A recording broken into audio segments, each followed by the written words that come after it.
Last week I commented on how Akane should potentially be worried about Chinatsu stealing Kotaro from her, and boy oh boy, she definitely should be. This week Tsuki Kirei took things up a huge notch by immediately confirming that Akane and Kotaro had started dating, something I honestly didn't see coming despite the ending of episode 4.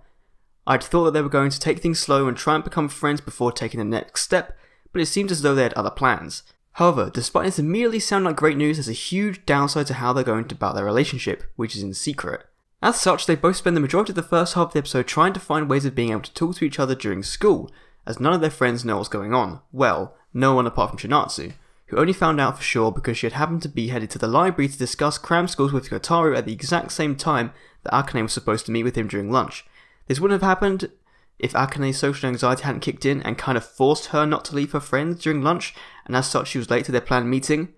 But unfortunately, Akane stumbles upon Chinatsu and Kotaro talking and immediately assumes the worst, and rightfully so. He is so much more comfortable talking to Chinatsu that she feels really bad about it, but thankfully they clear things up and Chinatsu lets them have their little date, which went about as awkwardly as you would have expected from those two characters. This episode really shines by slowly working Chinatsu into both Akane and Kotaro's thoughts and life. She decides to take time off from practice to go and visit the cram school that Kotaro attends, and even decides to join it immediately afterwards. On the other side of the city, Akane and Hiro have a few moments with them walking home together, and Hiro hinting at how they don't have much time left to run together due to them having to choose the next step in their education very soon. I would not be surprised to see Hiro formally ask Akane out in the next week's episode, at which point I look forward to seeing how she will respond to his feelings, primarily due to what happens at the end of this week's episode. However, these interactions between Hiro and Akane as well as Chinatsu and Kotaro are made even more serious when you consider what both our protagonists have been searching online at the start of this week's episode, namely what should you do when you're dating in middle school. It's easy to see both Kotaro and Akane noticing these happening during their time away from each other, and you can't help but imagine that neither of them might be thinking that things aren't going to work out between them, because they can't naturally be like this with one another. Things take a slight turn for the worse when Akane is confronted the next day by a group of girls obsessed with Hiro, asking her if they're dating because the two had been spotted walking home with each other, to which she gives a stern no.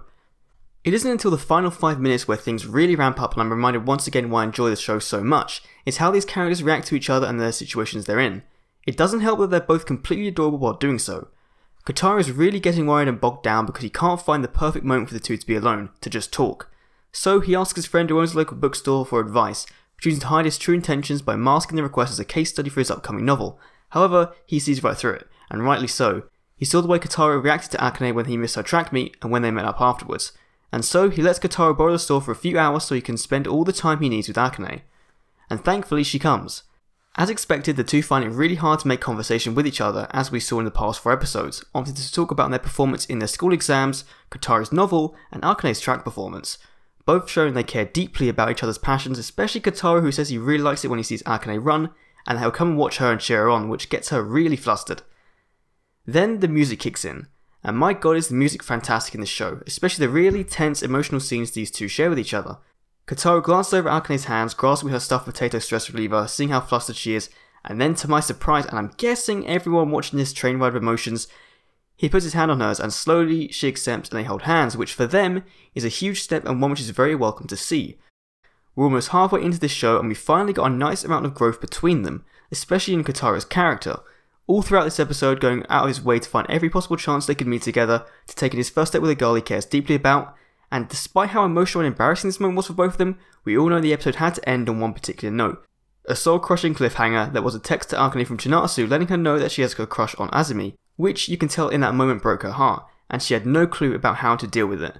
We knew it was coming and it was something that really needed to happen to give this show some depth, but I cannot wait to see how Akane and Chinatsu react around each other next episode.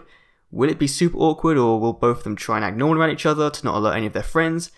The worst part is Chinatsu has to have known that both Akane and Kotaro were dating each other. There's no way she couldn't have.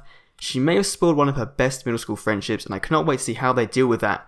And on that note, I will see you all next weekend for my review of episode 6 of Tsuki Kirei. Thanks for watching and I'll see you all in the next one. See you then.